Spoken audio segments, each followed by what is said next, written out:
3 फरवरी 2026 को भारतीय जनता पार्टी के प्रदेश अध्यक्ष एवं विधायक हेमंत खंडेलवाल ने कुशाभाऊ ठाकरे सभागार भोपाल में केंद्रीय बजट 2026-27 को लेकर आयोजित पत्रकार वार्ता को संबोधित करते हुए कहा कि ये बजट विकसित और आत्मनिर्भर भारत का सशक्त विजन डॉक्यूमेंट है जो आने वाले वर्षों में देश की दिशा और दशा तय करेगा। उन्होंने कहा कि बजट में गरीब, युवा, नारी शक्ति, अन्नदाता, मध्यम वर्ग और उद्यमियों सहित हर वर्ग के कल्याण एवं सशक्तिकरण की ठोस प्रावधान किए गए हैं। प्रदेश अध्यक्ष ने कहा कि केंद्रीय बजट में रिफॉर्म, परफॉर्म और ट्रांसफॉर्म की स्पष्ट झलक है। राजकोषीय घाटे को 4.5% से घटाकर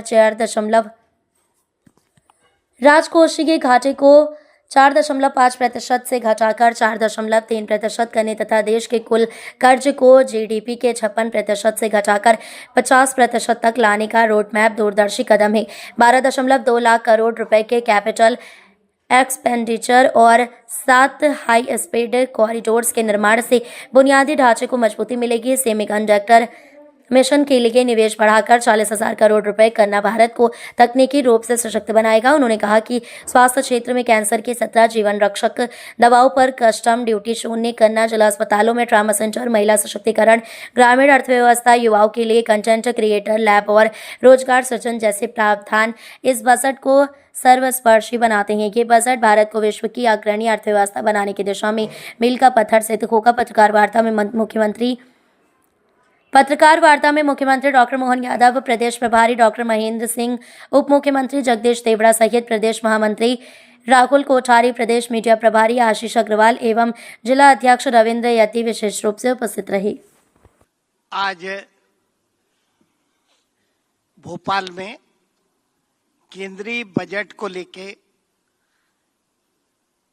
आज जो प्रेस कॉन्फ्रेंस रखी गई है उसमें हम सबके आदरणीय हमारे लोकप्रिय मुख्यमंत्री मोहन यादव जी, उप मुख्यमंत्री जगदीश देवड़ा जी, हमारे प्रभारी महेंद्र सिंह जी, आशीष जी, राहुल जी और रविंद्र यति जी, यह जो बजट 2026-27 का आया है ये विकास और विश्वास का बजट है।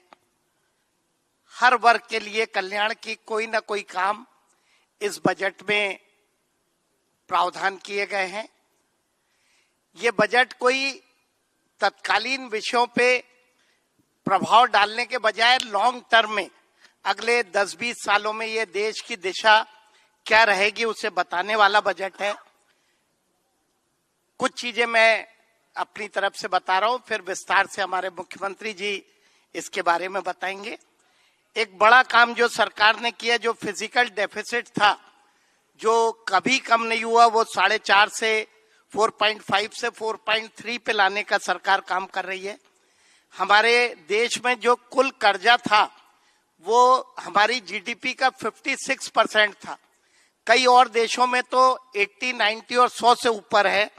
उसे 50% पे लाने का एक बड़ा काम सरकार अगले 2-3 साल में उसका रोड मैप बनाया है।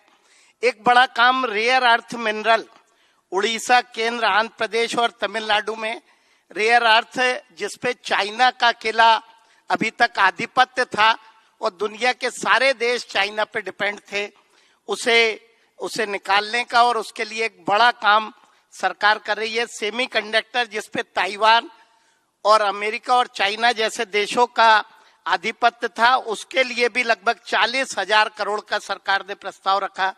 केमिकल पार्क, नए इकोनॉमिक जोन, इसके अलावा कैंसर जैसी दवाइयों पे कस्टम ड्यूटी कम करना, महिलाओं के लिए हर जिले में हॉस्टल, 1.5 लाख केयर वर्कर्स को, पेंशनर्स को सुविधा देना, लखपति दीदी मॉडल की बात सरकार ने इस बजट में की है।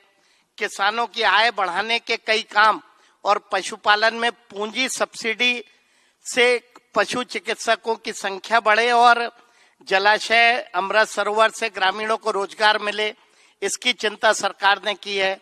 युवा और केंद्रीय युवाओं के लिए सरकार ने 15,000 माध्यमिक शालाओं में जो क्रिएटर लैब बनाने का काम करेंगे और 10,000 टूरिस्ट गाइड IIM के सहयोग से करेंगे। खेलो इंडिया के माध्यम से सरकार खेलों में बड़ा काम करने जा रही है। इसके अलावा रोजगार के लिए 1 लाख हेल्थ प्रोफेशनल और राष्ट्रीय मानसिक स्वास्थ्य जो न्यूरो साइकोलॉजी है उसके संस्थान की स्थापना, स्वास्थ्य में हेल्थ टूरिज्म की बात, ऐसी सारी बातें इस बजट में सरकार ने लाई है। मैं समझता हूं कि मध्य प्रदेश को भी इससे काफी लाभ होगा और ये दीर्घकालीन बजट 2047 में भारत की जो परिकल्पना है उसको आधार मानते हुए किया है। हमारा जो डिफेंस का बजट है उसमें भी 15% का इजाफा सरकार ने किया है।